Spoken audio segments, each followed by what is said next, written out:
Have you ever felt like you're carrying a heavy cloud of loneliness or a shadow of anxiety and depression that just won't lift? These sticky emotions can hit anyone, even those who seem the strongest.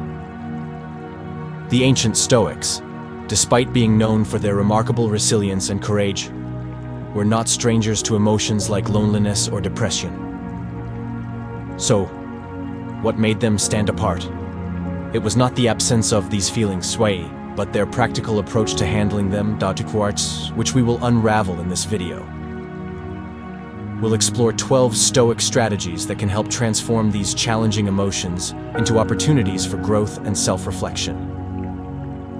Think of these remedies as tools in your Stoic toolbox, each with its own purpose to help repair your spirit, navigate through tough times, and brighten your outlook. Whether you're feeling isolated, overwhelmed, or just stuck, remember that, just like the Stoics, you have the inner strength to face these emotions head-on and emerge stronger. So if you're ready to turn the page and start a new chapter, one where those emotions are challenges you know how to face, stick around. Together, we'll explore these timeless strategies not just to cope, but to thrive. Move your body. Moving your body is more than just a path to fitness. It's a vital strategy for combating loneliness and depression. Think of it as a conversation between you and your inner self, where each movement reinforces your strength and resilience. Whether you're walking, running, or stretching, you're not escaping your troubles but actively walking towards a clearer, just more peaceful state of mind. This process is about creating a narrative of overcoming, with every step you take and every breath you draw, contributing to the story of your personal revival. Let's get real. Feeling down or lonely can make you want to curl up and shut the world out. But here's a secret that's not so secret.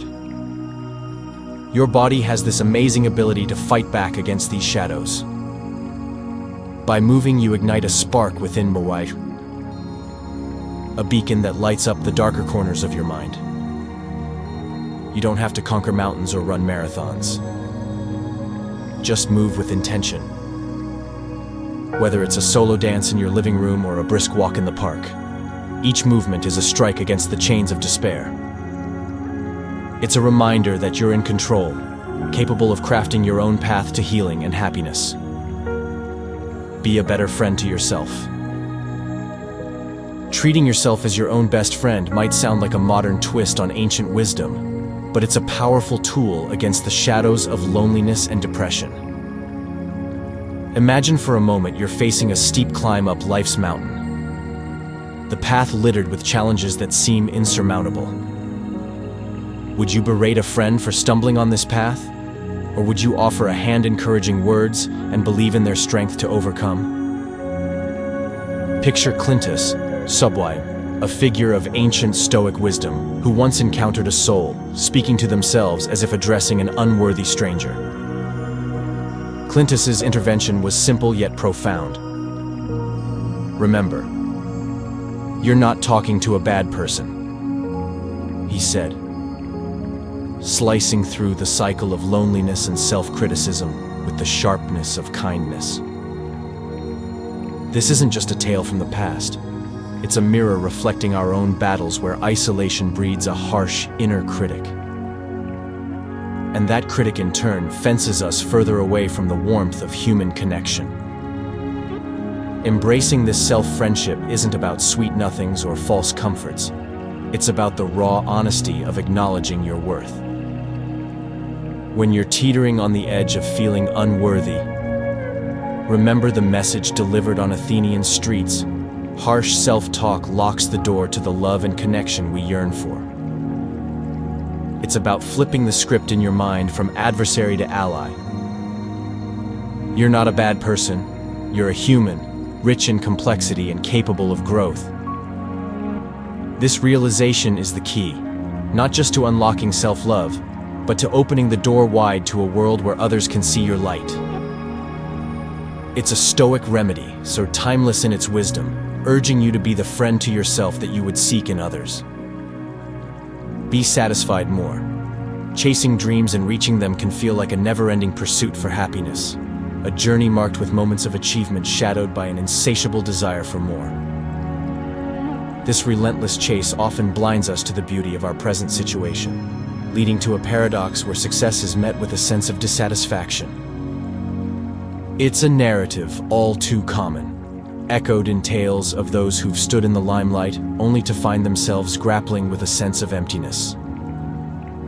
Take, for example, the story of an actor who, despite achieving widespread acclaim on a beloved TV show, found himself ensnared in a web of anxious discontent, yearning for greater stardom in the cinematic world. His experiences underline a profound truth. Our happiness is seldom found in the accolades or achievements, but in the relationship we cultivate with ourselves. Being content means embracing the present, acknowledging and appreciating our current standing without falling prey to the constant comparison or the pursuit of what we don't have. It's about finding contentment in our journey, recognizing that the quest for more can often lead us away from the very happiness we seek. This approach doesn't just alleviate loneliness or depression, it transforms our perspective, teaching us to value the now and find joy in the simplicity of being, rather than the complexity of achieving. Take a view from above. Imagine standing on a piece of land you call your own, or feeling its vastness stretch beneath your feet, only to discover its true size from the vantage point of a spaceship or plane. Suddenly, what seemed boundless now mirrors a speck amidst an infinite tapestry. This perspective isn't new. It's a wisdom echoing from the past, where even Marcus Aurelius, ruling an empire that spanned the known world, recognized the importance of zooming out. He saw his dominion with its fringe skirmishes as mere ants over a crumb. Through this lens, we are reminded that the cycles of life, the rise and fall of generations, and the endless repeat of human nature's dance are not unique to our era. Our personal trials, on the moments we deem monumental, are but echoes of a perpetual story. By elevating our viewpoint, we learn that our biggest worries are often smaller than we perceive, and the seemingly insignificant moments connect us to a timeless human experience. It's a call to embrace a broader perspective, finding solace, humility, and clarity in the realization that we are part of something far greater, a narrative that has unfolded through millennia. This shift in view doesn't belittle our experiences but connects us to the vastness of life itself, urging us to find meaning in both the grand and the minute, and to recognize the enduring strength and resilience that have always been at the core of human spirit. Learn to suffer with others. There's a profound power and magic in the collective endeavor of overcoming obstacles, be it scaling the daunting heights of a mountain, the synchronized rhythm of a rowing crew against the morning mist, or the collective silence of a meditation group facing the tumult of their minds together. Such experiences, far removed from the solitary trials of running or swimming, forge connections deeper than mere companionship. They remind us that our battles are not fought alone, but shared amongst warriors of the same spirit. Imagine the strength found in the eyes of another, equally determined, equally vulnerable, pushing through the pain barrier. This is where true community is born. In the heat of collective challenge, not in the comfort of easy victories. Let this be a call to step out, to join hands with those who seek not just to endure, but to conquer together. For it is in the crucible of shared hardship that we discover our true strength and in turn, never have to face the darkness alone. Ask for help. Courage isn't just about facing battles alone. It's about knowing when to extend your hand for help. Facing the storm alone can forge strength. But even the mightiest warriors knew the value of a shield wall beside them. Marcus Aurelius, a Stoic, not just in philosophy, but in the battles he led, once illuminated the path for those walking through shadows. Don't be ashamed to need help. Like a soldier storming a wall, you have a mission to accomplish. And if you've been wounded and need a comrade to pull you up, so what? This ancient wisdom rings true today, especially for those feeling the weight of the world on their shoulders. It's a call to arms, not to fight alone, but to seek out your legion, your community that stands ready to bear the brunt of the battle with you. The essence of strength lies not in silent suffering, but in the courage to reach out. Picture support groups, the circles of recovery where souls at their lowest find a shared strength, not through a hierarchy dictating from above, but in the solidarity of shared struggle and mutual support. It's a testament to the power of collective resilience, a modern-day arena where Stoics are made, not born. You're not less for seeking help.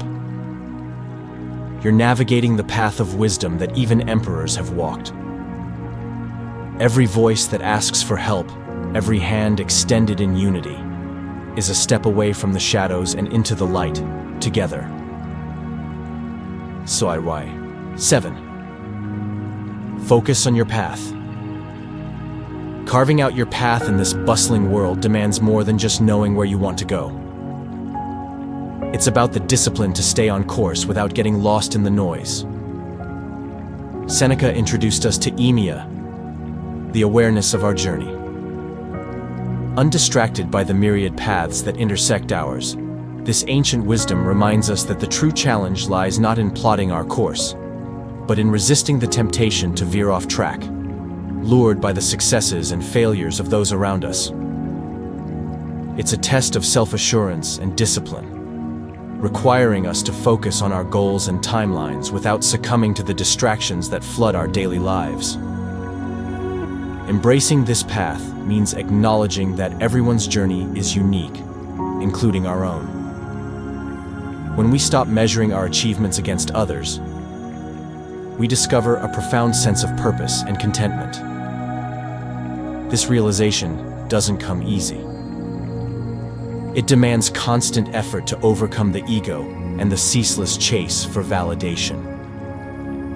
Yet, the reward is the liberation from comparison, the freedom to pursue our aspirations without the shadow of envy or doubt.